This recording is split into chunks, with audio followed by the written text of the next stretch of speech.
Hello, my name is Jim. This is my channel, Books, Reading and Stuff. Kelly from Books I'm Not Reading has tagged me to do the Behind the Booktube tag.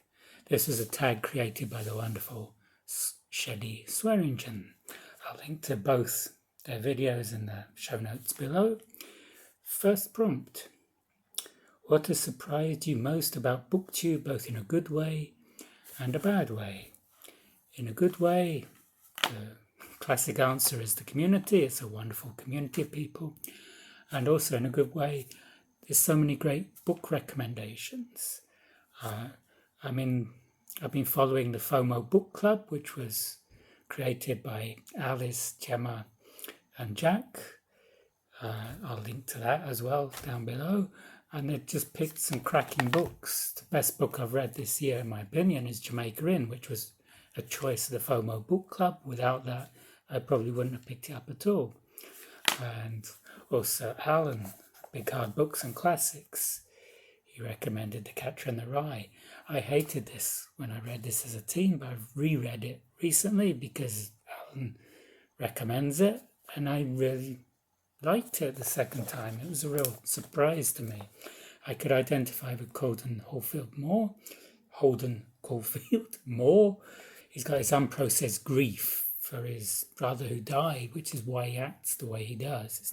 He's just a spoiled rich kid that's angry with the world.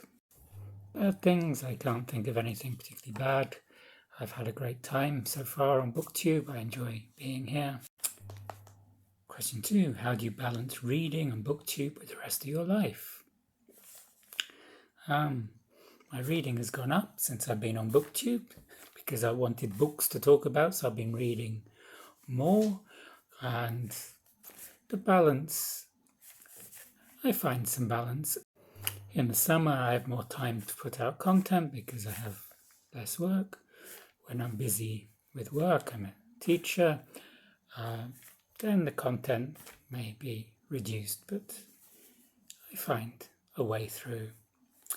Prompt 3, have you ever thought about starting a Patreon? No Patreon, no OnlyFans, none of that. And I don't subscribe to any Patreons or OnlyFans, or that's not my thing. I'm quite happy to provide this content for free at the moment. Prompt 4, have you made any mistakes on Booktube? Many.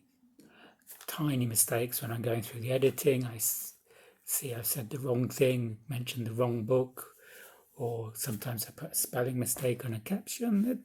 There's lots of mistakes. And if I find a video I put out really makes me cringe, not just a little bit, but a lot, then I'll change it to unlisted. Do you have any advice for new Booktubers?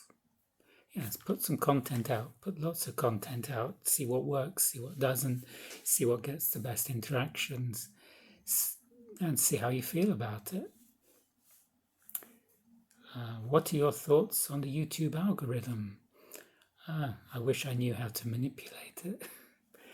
I see it works differently on shorts to usual content, the long form content. The shorts get a lot more views but a lot less watch time, and they're usually up for about 6 hours and then suddenly they explode and then it flatlines again. It's a different ball game.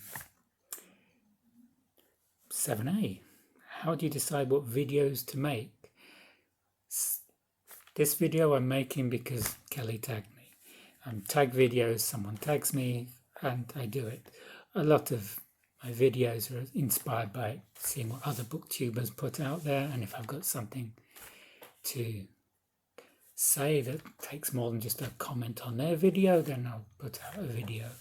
Also the books I'm reading, Catcher in the Rye again, rereading this, inspired me to put out Do I Still Hate The Catcher in the Rye? Because I found the experience of reading it now in my 50s was very different to when I read it in my teens and hated it. And I also get ideas when I'm in the shower or when I'm walking in nature. I think, I could do something like that. So ideas come from all over. 7b, are you ever overwhelmed with video ideas? No. 8, have you regretted posting a video? Not really. As I say, if there's a video that makes me cringe a lot, then I'll just unlist it. I won't delete it. It's part of my learning process, but I'll just put it unlisted so I can share it with whoever I want, but it's not on public display. 9a, are the number of views, subscribers meaningful to you? I take note of the views and subscribers. I was very happy to finally hit 1,000 subscribers after 2.5 years of putting out content on Booktube. Are the number of viewers, subscribers a measurement of success? For some people they are. This, for me, is a hobby, so I'm not looking to be a successful booktuber. It's not my business. 10, are you disappointed by the growth on your channel? Yes and no. I mean, I see some channels zoom past me, but Criminoli's up to over 25,000 subscribers now, but Criminoli is a much better presenter than me. He has lots of ideas, he puts out more content, and he deserves his success. And other channels haven't hit 1,000 yet, and they've been around longer than me, so it's... 11, have you ever thought about quitting Booktube?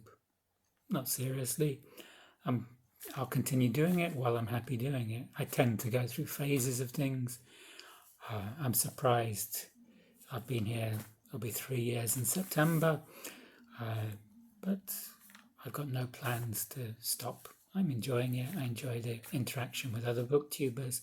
I enjoy talking about the books. I enjoy getting recommendations of books to read and talking about them with other people. 12a, what are the most touching comments? I put out a video, a 1-minute review of Meg recently, and I got some good comments from that. I'll put the comments up here. 12b, what are the most negative comments? I don't get a lot of negative comments. Sometimes it's about the sound. I realise I'm in a position of privilege. I'm a white male. If I was a woman of colour, I'd probably get a lot more negative comments because that's the nature of online interaction. And 13, in regards to Booktube, where do you see yourself in 5 years? I'm not looking that far ahead. Maybe I'll be here, maybe I won't. So those are my thoughts on Shelley's tag. Who do I tag? I'll tag Mel, at a book friend named Mel. I'll tag Margaret Pinard, and I'll tag Alan at Big Hard Books and Classics. And if you like this tag, I tag you. If you've got any comments, you can leave them in the comments below. You can give this a like. This will help with this mysterious YouTube algorithm. And I'll see you on the next video. Goodbye.